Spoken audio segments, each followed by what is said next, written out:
Welcome to Beg to Differ, the Bulwark's weekly roundtable discussion featuring civil conversation across the political spectrum, from center left to center right. I'm Mona Charon, syndicated columnist and policy editor at the Bulwark, and I'm joined by our regulars, Bill Galston of the Brookings Institution and the Wall Street Journal, Linda Chavez of the Niskanen Center, and Damon Linker of The Week. Our special guest this week is Pete Wehner, a contributor to the New York Times and senior fellow at the Ethics and Public Policy Center. Well, ladies and gentlemen, welcome to the Biden era. Yesterday was the inauguration. We are recording this on Thursday. So let's start with you, Damon. You had some thoughts about the speech, specifically about the call for unity. Yeah, I mean, I thought it was an effective speech. Not really anything that memorable as far as rhetoric goes, but it was heartfelt and passionate and had a lot of nice aspirational language in it. I wouldn't put myself in the camp of a lot of people on the kind of more extreme partisan right and left who denounce the call to unity because they just want to keep attacking the other side. And how dare you say that we should stop the battle now when it's just getting interesting. My view is more just that I hope that this really is just kind of aspirational language for the address, and that Biden does not seriously intend on trying to govern for the sake of achieving unity. He needs unity to get certain things done through Congress, absolutely. But there are lots of other things that he's going to want to do that he's going to have to do right over the objections of the Republican Party. And the number of things that is, we don't quite know yet. But, already Biden announcing that we're going to be rejoining the Paris Climate Accord immediately resulted in Ted Cruz tweeting out, "This shows that Biden cares more about the fancy people in Paris than in Pittsburgh." That's the kind of stuff that he's going to be facing all the time. And frankly, look, he already faced it on the evening of his own inauguration.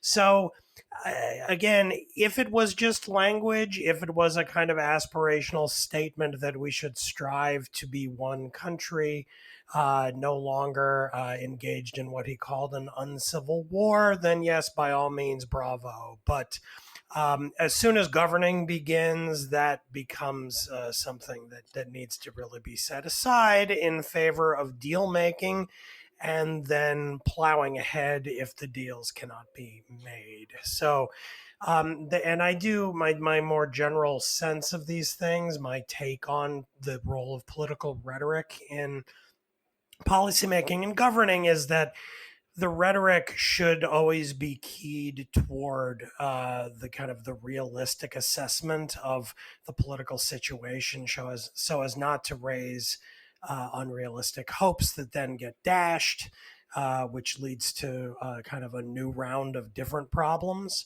I think Obama ran into some difficulties by ratcheting up the rhetoric in his initial campaign so very high with talk of halting the rising seas and sweeping massive change, always a little underspecified and yet still puffed up quite high. And 8 years later, we have a left-wing insurrection in the Democratic Party from a restive left that feels like it was let down. So in general, I hope Biden will stop talking this way now and get to the business of running the country, which will be a little messier than calls for unity. Well, with all due respect, I actually don't think that his call for unity was really expecting that everybody will march in unison. I think it was more an expression of hoping that we can see ourselves as one nation, as you were saying, rather than this riven uncivil war, as he put it, which I thought was a very nice phrase. I mean, I think what he meant was comedy. And as an old speechwriter myself from many years ago, I think that the speechwriters probably didn't use comedy, which of course means courtesy and mutual respect, because it could be heard as comedy. Um, and so they use unity. I don't know. I think maybe a little in context, it struck me that what he was asking for was an end to the divisiveness of the era that we've just lived through. What about you, Bill? What did you think? I have a very different take uh, for two reasons. First of all, I think there may be a disagreement between Damon and now President Biden on what it means to think realistically. Right? That's an empirical claim about future possibilities, and you may turn out to be right, Damon. But clearly, Joe Biden believes that his relationships that he's built up, plus the political skills that he's developed in many decades of national public life, will allow him to make progress in areas where his previous boss, President Obama, ran into stone walls because Obama was not a negotiator and didn't particularly enjoy dealing with Congress, even members of his own party, as far as I can tell. So that's point number one. Point number two, given the very narrow divisions, the close divisions in both the House and the Senate literally could not be closer. There are limits, very strict limits, on what Biden could do based on support from only his own political party. Other than forcing a big package through using reconciliation, everything else will have to be negotiated in these circumstances. He does not enjoy the luxury of a huge majority in the House and 60 senators that Barack Obama had during the most fruitful portion of his legislative presidency, which lasted less than 2 years. So I don't see what the alternative is. And you can call it unity, you can call it compromise, you can call building legislation from the center out. But I'm telling you, there are now bipartisan blocs in both the House and the Senate that are determined to play pivotal roles in determining the parameters of legislation. And it's not going to be Mitch McConnell's call. It's not going to be Chuck Schumer's call. And in many respects, it's not going to be Joe Biden's call either. So I think Biden is being realistic, frankly. Pete, for good or ill, ringing calls for compromise just don't make for great inaugural addresses. What do you think about this question of compromise, unity, et cetera? And what did you make of the speech in general? You've had a hand in many a presidential speech yourself. Yeah, I was more favorably disposed to it than Damon was. Honestly, I thought it was elegant, in places moving. I thought it was close to pitch perfect. I think that he really spoke into this moment and said what needed to be said, and I think he delivered it pretty well for Joe Biden, who's not a great orator, particularly when he's using a teleprompter. So I felt like it was the speech that the country needed, and I felt like it was the day that the country needed. I think I would disaggregate some of this between compromise and unity.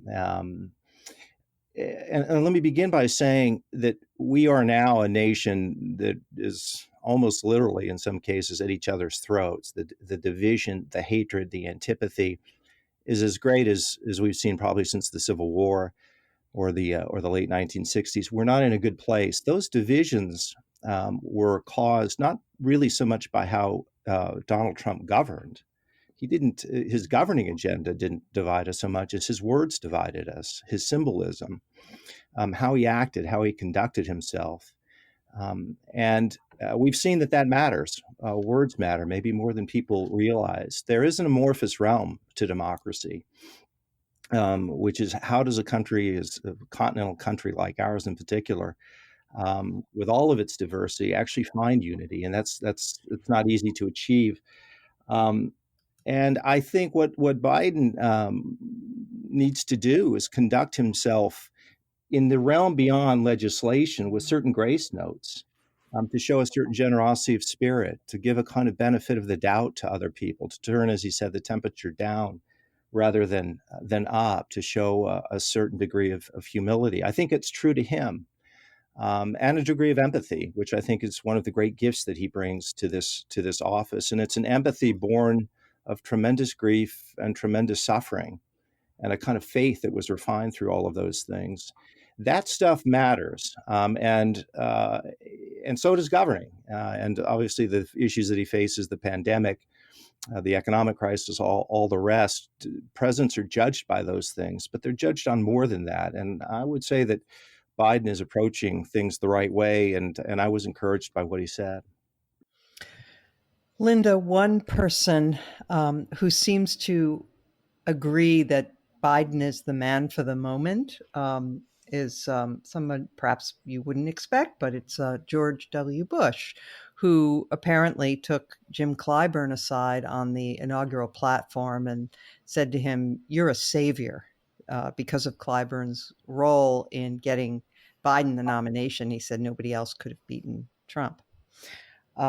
And I just would love your reflections on Biden the man, because there is a lot to be said for the fact that whatever his flaws may have been in the past, he may be the very best that we could hope for at this moment. It may be impossible to heal these breaches. It may be impossible even to calm the waters, although I think it's eminently possible. But we'll see. But if anybody is well equipped to do it, it would be Joe Biden, the man who is an institutionalist, has been around for a very long time, is no radical, has a history of cooperation with the other side, believes in compromise, believes in democracy, doesn't get people's back. Nobody responds to Joe Biden with bristling, right? However much they might disagree with him.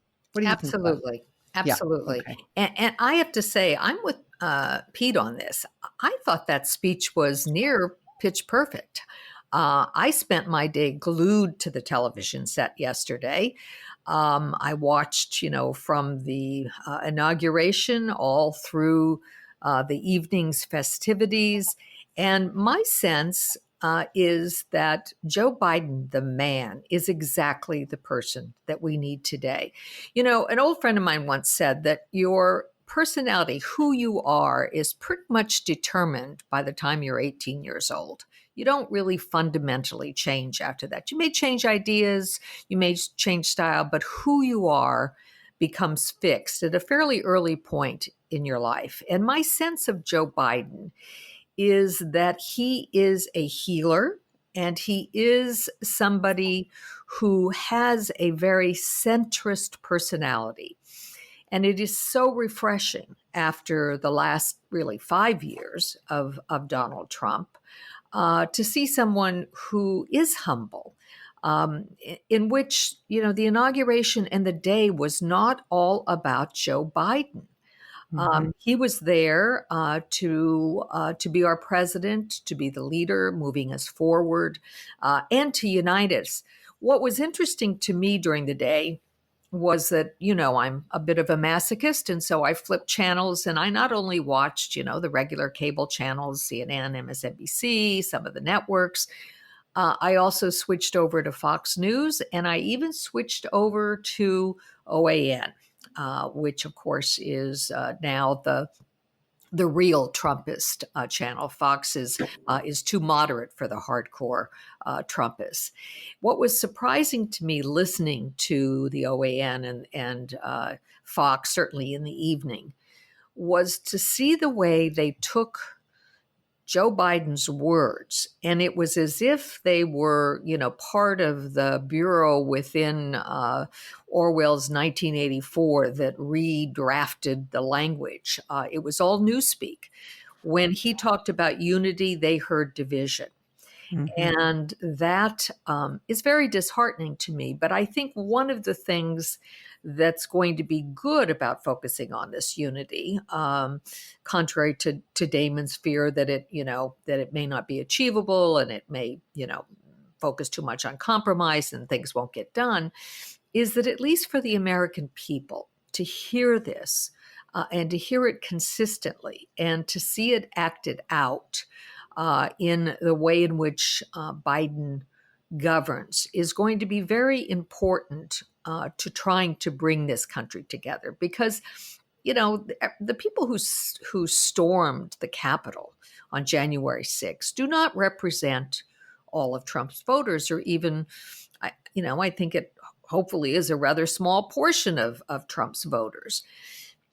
Many of Trump's voters voted because they believed in Trump and they believed his words, and unfortunately his words were a lie.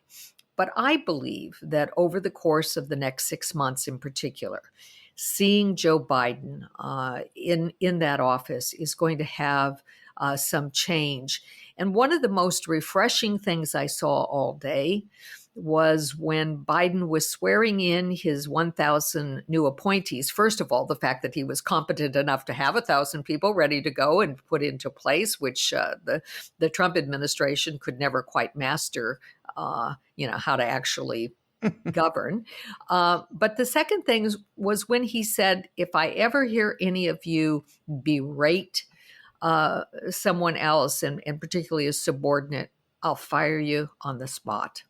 I thought that was remarkable and very heartening. And again, says something about his basic personality. He is first and foremost a decent man. Pete, the worry is that, well, twofold. One is that many people who supported Trump and believe falsely that the election was stolen will never hear that. They will never see that Joe Biden. It will all be filtered through these sinister, twisted filters that the OANs and Fox Newses and Limbaugh's and so forth will apply to everything. And the second, possibly even more worrying thought is that some of these people, maybe lots of them, don't like decency. They like the fight. What are your views? Yeah, I agree with that. Very quickly, I do want to say one thing about the speech and then come back to your question. Yeah, sure. Which is, there was an element of that speech which I thought was extremely important and really dovetailed with your question. It wasn't just that Biden talked about unity; he also talked about truth. Yeah, I would say, at least in my estimation, maybe the central challenge facing this country in this decade is our epistemic crisis, this notion that we don't have a common set of facts and that some large portion of the public lives in an alternate reality, in a world of make-believe. And that just makes self-governing very, very hard. It makes persuasion very, very hard. And the fact that Biden spoke to that and spoke quite directly to it was important. Now, what a president can do in that enterprise is a complicated question. And much of it has to be done in areas beyond a president, for sure. But a president matters. And we know that because we saw what Donald Trump, not just his lies, but his full-scale, all-out, daily annihilation of truth, has done. In terms of your question, it's a really good one. I would say that if I were in the White House, if I were Joe Biden, the way I would approach this is you have to do what you can do, and you can control what you can control. You can't control what everybody else can control, what everybody else does.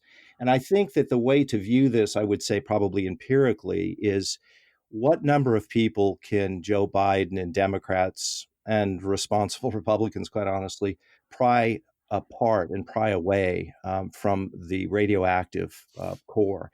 Joe Biden shouldn't think about how can I win over Rush Limbaugh or Proud Boys or white supremacists. He'll never get them. But I think that January 6th, I hope it was an inflection point. I suspect it was for a lot of people, certainly the people who knew better, who were complicit in the Trump enterprise, and they saw the catastrophe that it brought. Sometimes viruses create their own antibodies. Sometimes when you live in a world of hatred and division that gives way to violence and a world of unbelief, people begin to realize why those things matter after all. Certain virtues that you might have ignored, you begin to cherish again. And that may be happening. Whether it does or not, remains to be seen. But Biden, he could be a theoretical pessimist, but he should be an operational optimist. He should work, and his administration should work to try and make that happen and see what happens. Thank you. Okay, really quickly before we move on to our next topic, I just want to get a quick response from all of you about Amanda Gorman. I mean, I'll just put my views out there. I thought she was wonderful. This young poet. She was articulate. She was beautiful. I loved the way she moved her hands as she recited her poem, and it was just. I thought it was great. I saw there were some snarky comments because that's the world we live in. But did everyone like her performance, or do you agree with me? Or if not, that's fine too. We can move right along. Well, I loved her performance. I was unfortunately, I decided to read the poem on the page afterwards, Okay. and it was not nearly as impressive in reading it. Okay. But it was, it was meant to be performed, I think. And it was almost like an elegant rap more than it was a traditional poem. Okay. And I thought for young people, it hit exactly the right chord. And I found, like you, I thought she was beautiful, and I thought everything about her, was impressive. But as a poet, she's only 22. She's got some work to do. Okay. All right.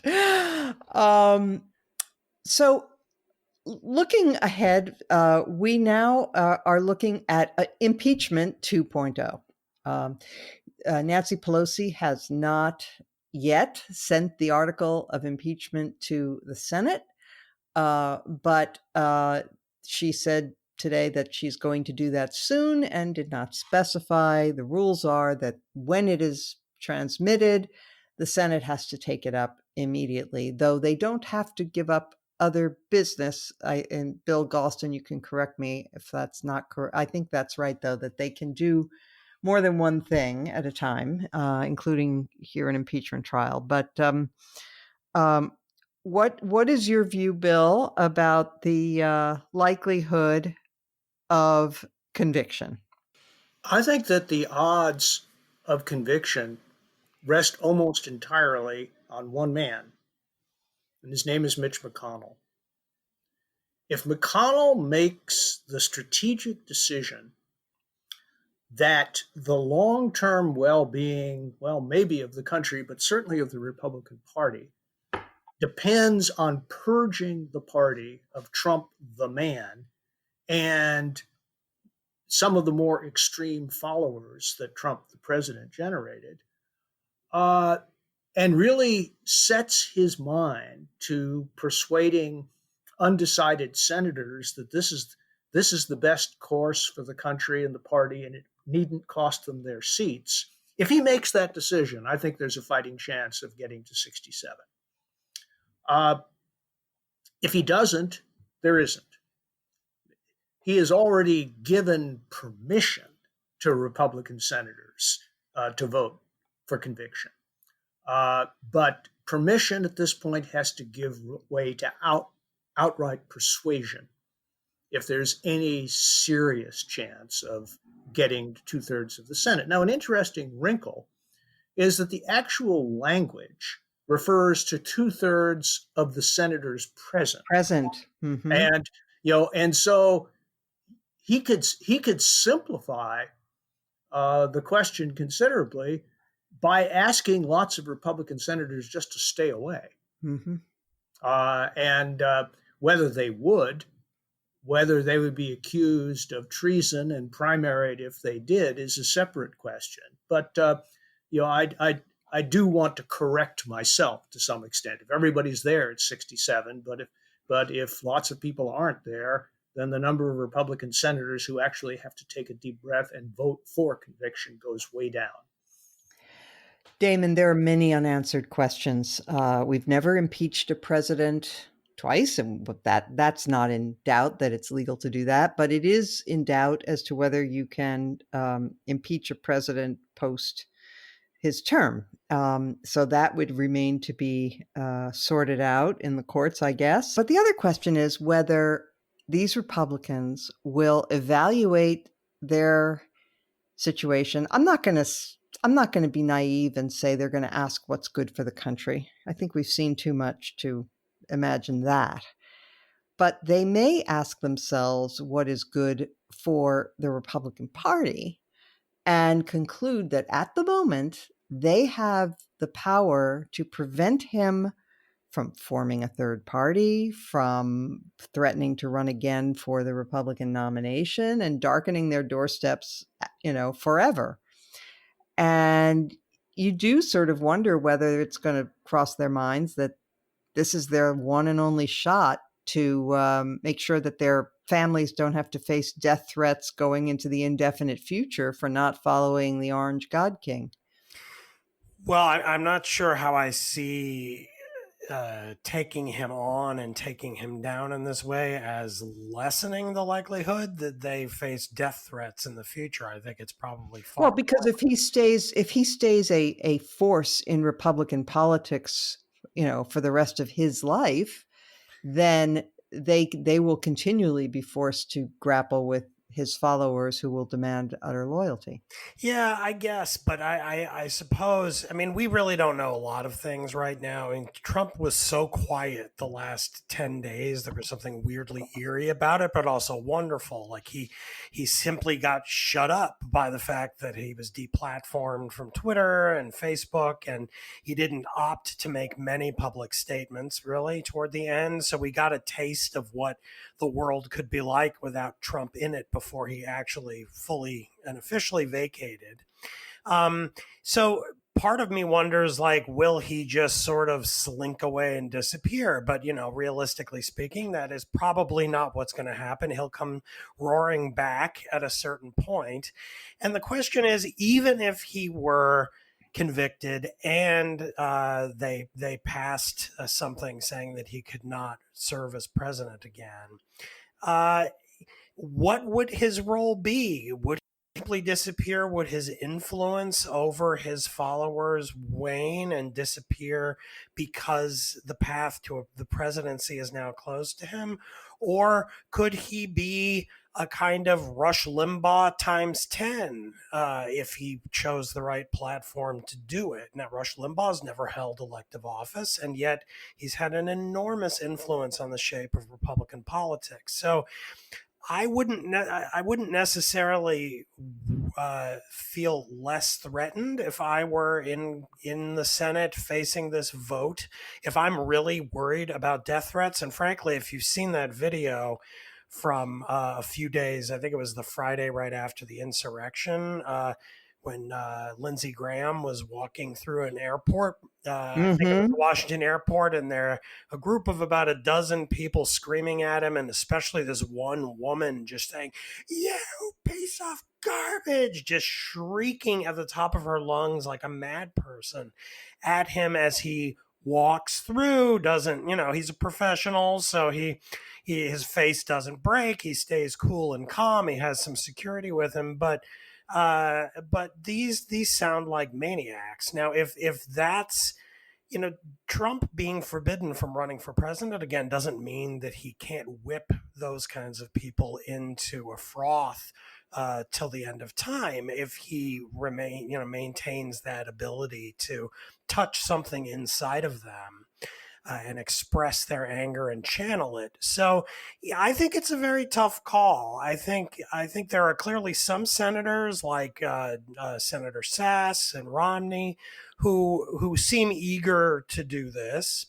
I agree that if McConnell not only gives a green light, but actually tries to quietly whip some people to vote to get rid of him, that this will matter. It will matter a lot because it will be our institutions, and especially the institution of the Republican Party, finally taking a stand and exercising some power to protect itself and the country from this menace.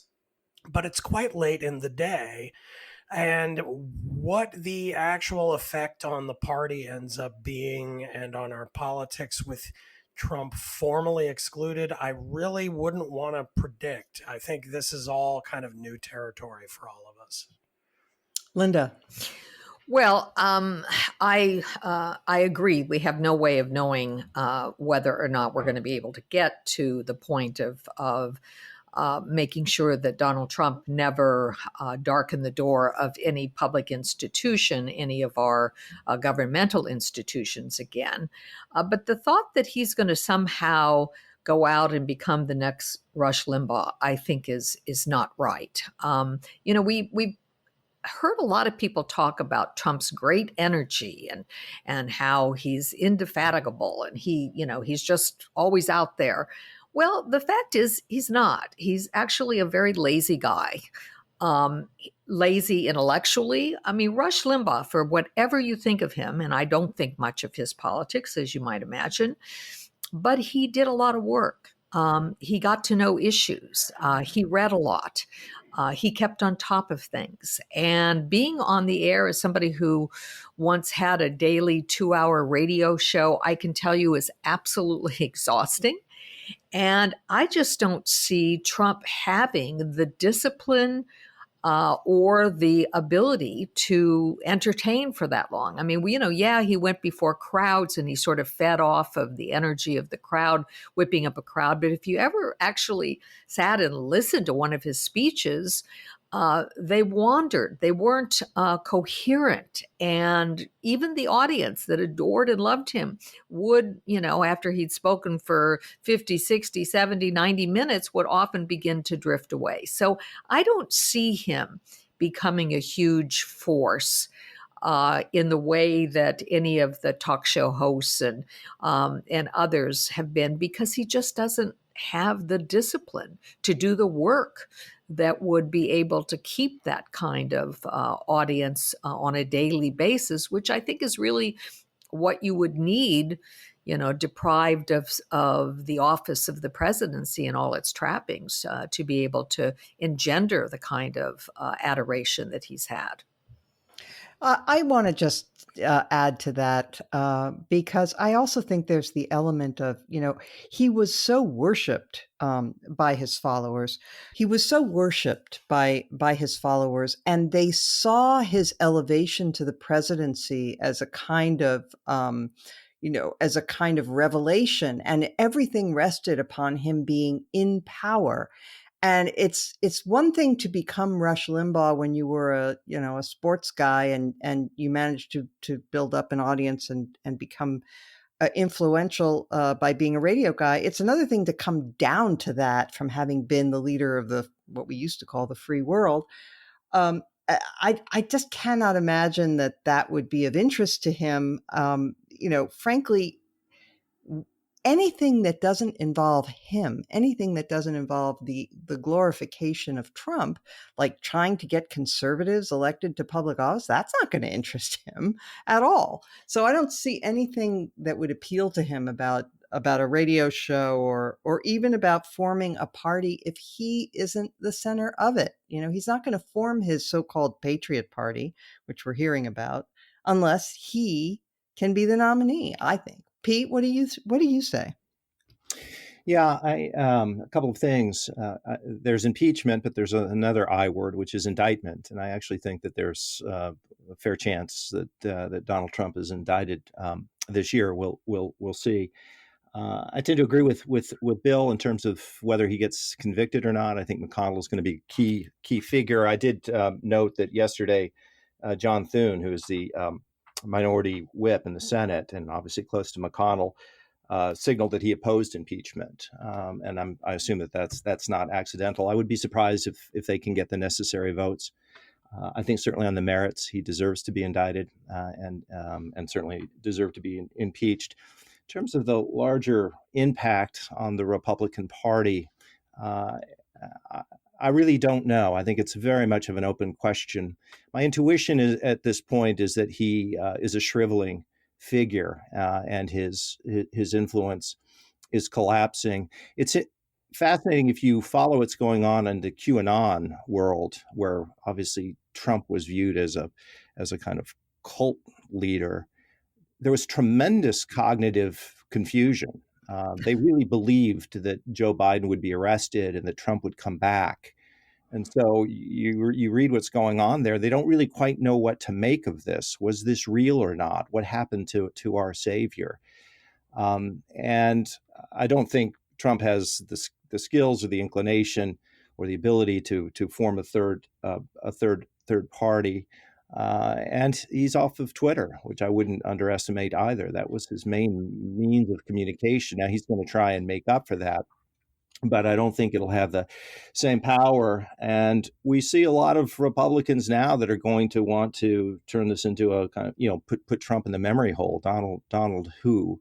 I think Trump can create problems for the Republican Party. I think the odds are much higher that he could split the GOP than ever lead it again. But if the needle were leaning in one direction versus another in terms of his influence, I would say it's going to be less rather than more. And I want to say one more thing about the Republican Party at this moment, Mona, which is, Shakespeare said, the whirligig of time brings in its revenges. And we're seeing that now. This is a party that day after day after day, transgression after transgression after transgression stood with him. Most of them knew what he was. If they didn't, they should have.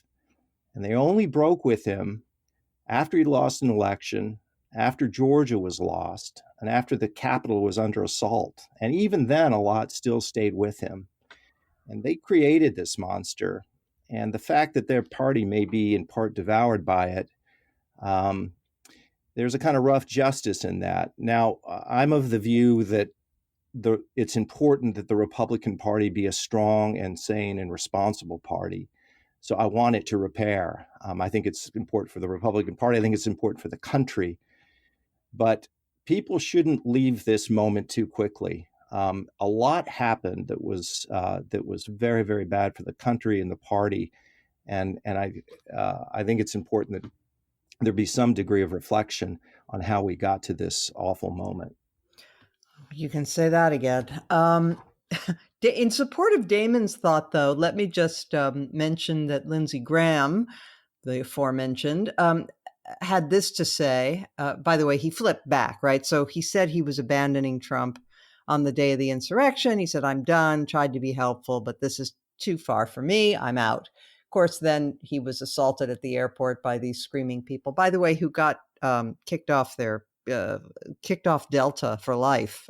So there was a little bit of justice there. But in any event, he then crawled right back into the Trump tent. And he said the other day that Donald Trump will be the strongest voice in the Republican Party for years to come. So there we are. I guess there's, any number of straws in the wind tell us that the Republican Party has not learned anything. There's the fact that Liz Cheney, who gave a wonderful statement during the impeachment, there's an effort, the petition is being circulated to deny her leadership position. The Arizona GOP is attempting to punish Governor Ducey for not stealing the election. The Michigan GOP is trying to remove Aaron von Langeveld, who was one of the heroes on the board of state canvassers, because he refused to steal the election, and on and on. But there is this, though. In California, the Senate Republicans in the California legislature have decided to remove their leader, who was Trumpy, and replace her with a non-Trumpy leader. So that's great. The only thing is that in California, there are 30 Democrats in the Senate and only 9 Republicans. So I guess you take what you can get. All right, let us move on. Unless anybody has a quick thought about this one other subject that I meant to cover before, but we didn't get to it, and that is, I was quite surprised that Trump did not issue a self-pardon. Does anybody want to say a word or two about that? If not, we will go on to Biden and his first steps.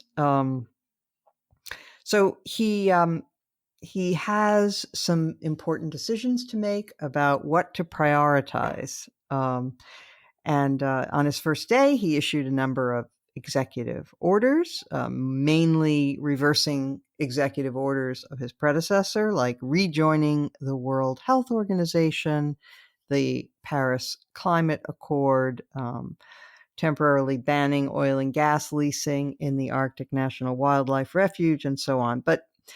Um, Bill, I'd like to go to you first on this because you wrote a column about what Biden needs to focus on right from the beginning, and I thought it was very trenchant. So if you could expand on that, I appreciate it.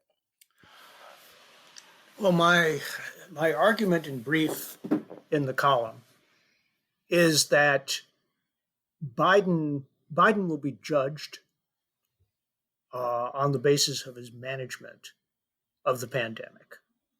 This is a problem that touches every American. It is a major obstacle to the reopening of the economy and return to normal social life. And it creates a miasma of fear that has a chilling effect on all sorts of activities. He only has one chance to get it right. And my argument, he said something a few days ago when asked, well, what was he going to do about the pandemic? He said, we're going to manage the hell out of it. That was exactly right. Now he has to do it. It is clear that he inherited a mess from the Trump administration, that despite many claims to the contrary, there was no effective plan in place once the states received their doses, and that the states have been left very much on their own. Many of them, including some places that I expected more from, including my own state of Maryland, have not distinguished themselves. And so we have a big problem. There will be, if the Biden administration is not careful, a very large gap between expectations and performance. Biden has said many times that his administration would administer 100 million doses in the first 100 days. I don't care what got him to that statement, but now he has to make it happen. Really, the credibility of his administration depends on the management of the pandemic, and nothing is in close second. And I am hoping, perhaps against hope, that he communicates that kind of focus to the American people and doesn't get bogged down in a bunch of other issues that are worthy, but not nearly as important either in reality or in strictly political terms. So that was my argument. I can go through a bunch of details about what I think he needs to do in order to get it right. One that I'm very fond of, frankly, is the idea of a public dashboard updated daily so that people in any state can, with one click of a mouse, find out how their state is doing relative to other states. And if their state is doing poorly, they can make a fuss. How many doses were delivered to the state? How many of the doses delivered to the state have actually made their way into people's arms? How are different regions and counties doing? I think here information could be a very powerful lever for improved performance at every level. And by the way,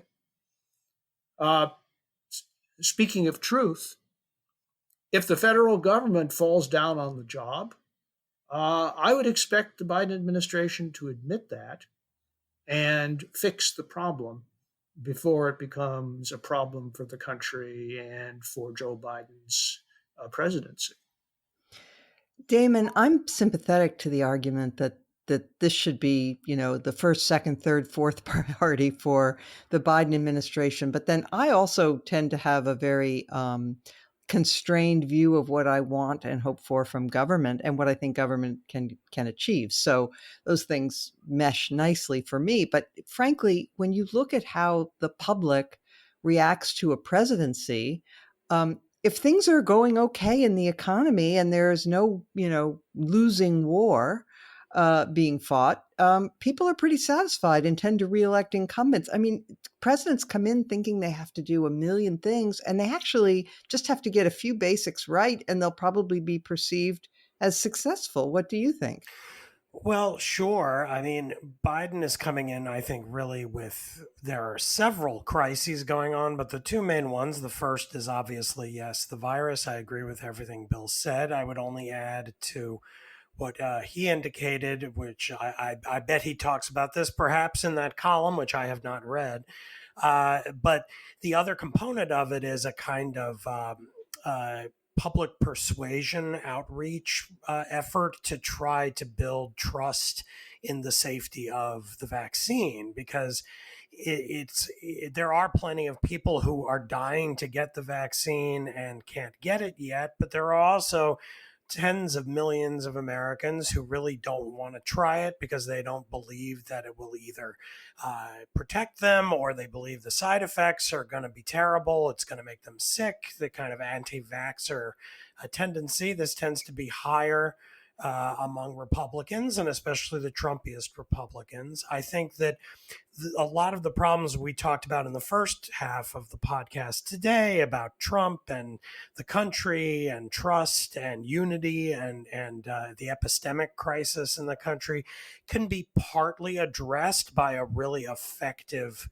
effort at trying to persuade people that this is safe, that it will help, that it will make the virus go away, that it will therefore also help the economy and allow things to open up again and improve our quality of life all across the board. So that's very important. And then the second major thing is the economy, which is still hurting and is sagging in certain sectors because the virus lingers and we're staying home. Certainly anything connected to travel and leisure, restaurants, airlines, hotels, and service industries in those sectors are still hurting terribly. And this needs to be addressed. And Biden has some great, incredibly ambitious, very expensive plans ready to go if he can get them passed through Congress. So in my view, those are the two things. Obviously, there are a lot of people in an administration. It's big. Lots of things can be pushed on different fronts, but none of them come anywhere close to as being as important as these two things. Getting the virus down so that over the summer it effectively is on the way out, so that schools next fall can open totally normally. People know that they can go to school. And then the economic side of it, that people know they're not going to lose their businesses, they're not going to lose their jobs, they're not going to be unable to pay the rent, that the landlords are going to be able to pay their mortgages on the properties where they're not receiving rent checks from their tenants. I mean, the whole thing strikes me as still extremely precarious and could really spin out of control in a very bad way if we don't get on top of it. I think Biden knows this and plans to act fast on it. And I'm willing to give him the benefit of the doubt on here. We're recording the second day of his administration, that these two things will in fact be the major priorities going forward. Bill, quick response. Yeah, I just wanted to say that vaccine resistance, vaccine resistors are, I think, empirical proof that the human race is not exempt from the principle of natural selection. Oh, yeah. Okay. Linda, one of the things that I keep reading on right-leaning websites is that Joe Biden is under such terrible pressure from the left wing of his party, crushing pressure from the left wing of his party, and yet I haven't seen it. Have you? No, I really haven't. I mean, sometimes those right-leaning groups are focusing on issues like immigration, and obviously immigration was something he did right away. It was one of his first orders. Let me say something about those first 17 executive orders. When Jen Psaki did her first briefing in the White House briefing room, one of the things that she let the people in the room know was that every one of them had been reviewed, as she put it, by OLC, which is the Office of Legal Counsel at the Department of Justice. When Donald Trump came in and started issuing executive orders, I don't think anybody on his team knew that there was such a group of people as OLC, or that they had anything to do with overseeing the legality of some of the orders that would be put out. And as a result, many of Trump's first orders had to be rewritten, courts threw them out, et cetera. So that gave me great confidence in something that I'm like a broken record on this podcast, which is competence, that competence really does matter. So they were competent. But I do think that while I absolutely agree with Bill, with Damon, and with others who say that getting control of the pandemic is job 1, 2, 3, 4, et cetera. Until you do that, the economy can't come back. Nothing else can matter. I do think that there is a window of opportunity to do something that the Congress has not been willing to even tackle since basically 2013, and that is immigration reform. I think immigration reform is ultimately quite important to economic recovery. I think people who really understand how the economy works understand that immigration is integral to an expanding economy and to a successful economy. So I'm very pleased that he is focusing on that. I'm also pleased that as much as I love the fact that young people who've been brought to the United States by their parents were protected by the memorandums put out by the Department of Homeland Security in creating the DACA program, the Deferred Action Program for Childhood Arrivals. I always believe that you couldn't really protect those children. You certainly couldn't give them a real foothold in the American dream without giving them legal protection through legislation. So I was very pleased that the Biden team seems to understand that, seems to understand that there is a role for Congress to play and is going to play an active role in that. But I would put immigration reform as one of the things that at least must begin in the first year of the Biden administration if it is to have any chance whatsoever of success. So, Pete, I'd be interested in your views on this because, frankly, I have to confess, I'm a little wary of the Biden administration wading into immigration immediately. Maybe that's cowardly of me, but I really feel that in light of the precariousness of our national situation, we need him to get some wins on the board. We need him to get the virus under control and focus all of his energy on things where we can agree. And immigration is so contentious, though I do agree with Linda about the need for it. I just am afraid it shouldn't be the first priority. What's your view? Yeah, I agree with that. Like you, I agree with Linda on the merits of immigration reform. I was in an administration that pushed for comprehensive immigration reform in the mid 2000s. I would not sequence it this way. We made a mistake in the Bush administration, the second term of beginning with an initiative on reform of Social Security, and that went nowhere. And I agree with what others have said. Look, Claire Booth Luce once told John Kennedy that every president gets a single sentence in the history books. And right now, given the facts and circumstances that we have, you would guess that the pandemic is going to be part of that first sentence for Joe Biden. He's got to get that right. It seems to me that there are three elements that are crucial. One is this interregnum, this interim period until we get enough vaccines. And so that is really making the case for masks and social distancing. The second are the vaccines themselves. And there's an important story, which is Johnson & Johnson is in the final stages of the data analysis of the phase 3 vaccine trials. And I talked to a leading scientist involved in this effort last week, and the hope is that by end of this month, early February, they're going to be up. And if that happens with J&J and that particular kind of vaccine, that will help an enormous amount. And then the third thing is what Damon mentioned, which is that it's the taking of the vaccine. There was a poll that came out that 80% of Biden voters are open to and in favor of and would be willing to take the vaccines, and 39% of Trump voters are, which goes to show just how much our culture and everything has been infected by political tribalism. That's a big issue. The hope is that as these vaccines are given and there are not bad effects to them and that they begin to work, that people will go along.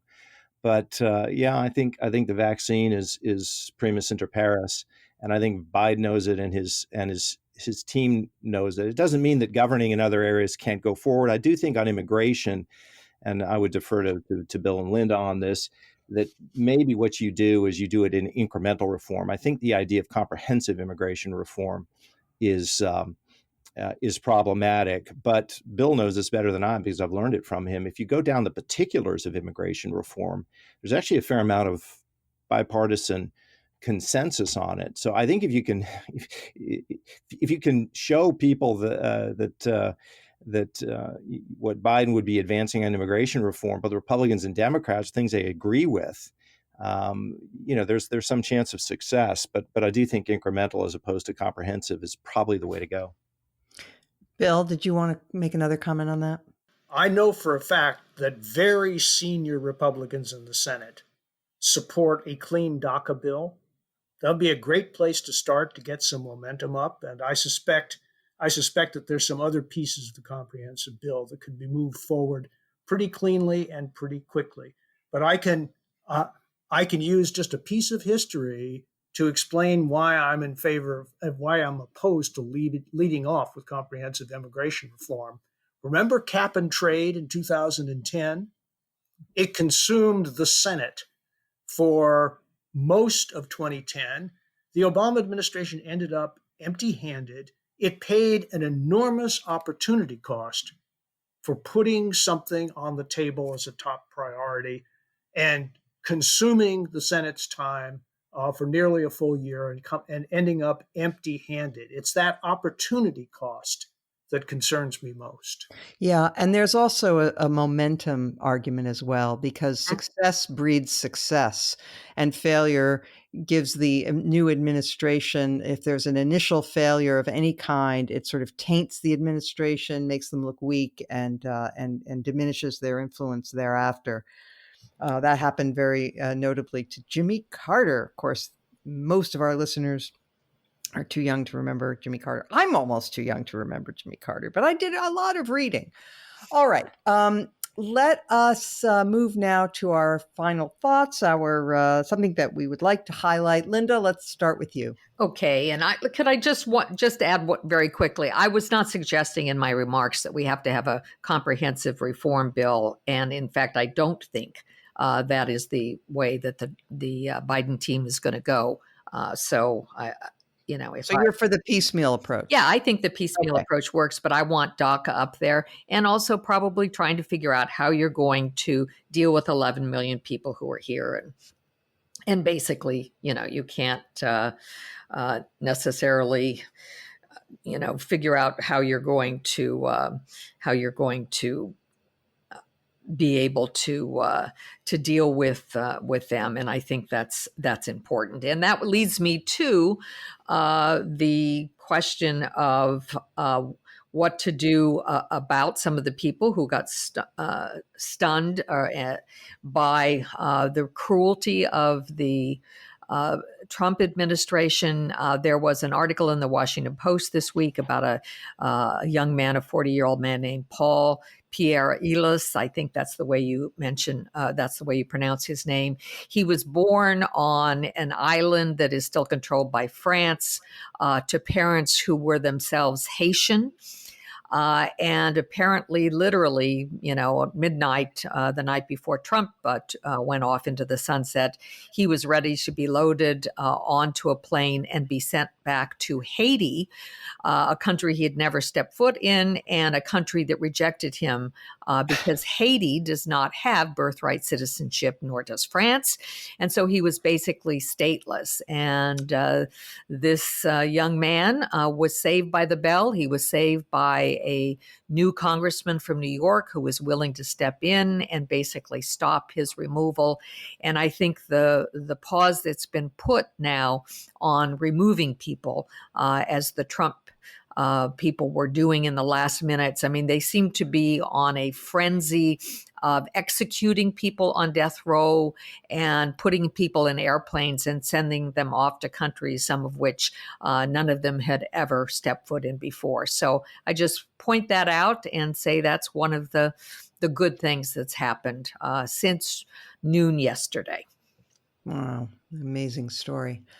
Damon. Yes. I feel a little bad about this because I'm going to name someone who I named only 2 weeks ago, and I don't want people to think I only read 3 people. However, she's very good, and so good, in fact, that I hear a rumor she may be joining us on this podcast at some point soon.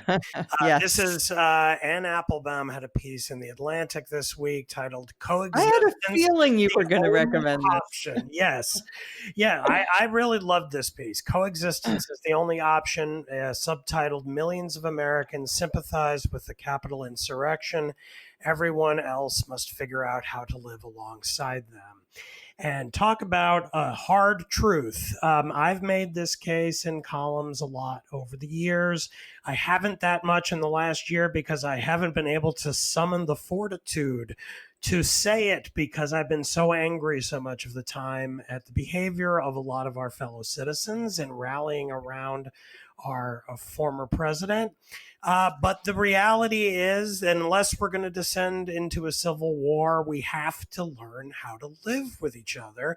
And Anne's piece is a very thoughtful look at this and very practical. She actually has some practical suggestions. They're not overly ambitious or idealistic. They're very practical policy suggestions, things that can be done to set up programs to involve people not doing political projects where they would clash, but simply doing that magic of interaction in civil society that can wear away differences and smooth sharp edges. So I very much recommend that piece. It's really excellent, a nice contribution.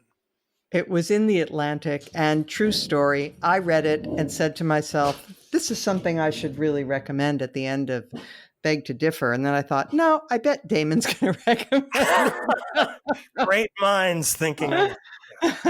Okay, Pete. Yeah, during the campaign, Donald Trump said that if Joe Biden is elected president, that there will be no God and that Joe Biden would be against God. It seemed to me that God made a comeback during the Biden administration. The inauguration was drenched in God. He quoted St. Augustine, who he said was a saint of his church, and talked about the order of the loves, the object of the loves. Biden quoted from the Hebrew scripture about what weeping may endure for the night, but joy cometh in the morning. He asked for a moment of silent prayer. And you had Amanda Gorman quote from the book of Micah. You had a minister speak out. God's existence doesn't depend on whether a president believes in him or talks about him or not. But Joe Biden is a person of deep faith, and it's been central to his life. It's been central in his journey from the grief and the losses that he's experienced. And he talks about it in a way that I think has the capacity to bring us together. It really is, I think, in the best tradition of American politics and American presidents. And I think you can just put this as one more thing that Donald Trump said that simply wasn't true. And one day into the Biden administration, we know it's not true. Yes. I wonder how many times Trump has actually even seen the inside of a church compared with Joe Biden, who's a regular communicant, as I understand it. All right, Bill Galston. Well, before I get to my point, apropos of Pete's remark, as you probably know, Pete, Biden's inauguration has created a ferocious argument within the Catholic Church.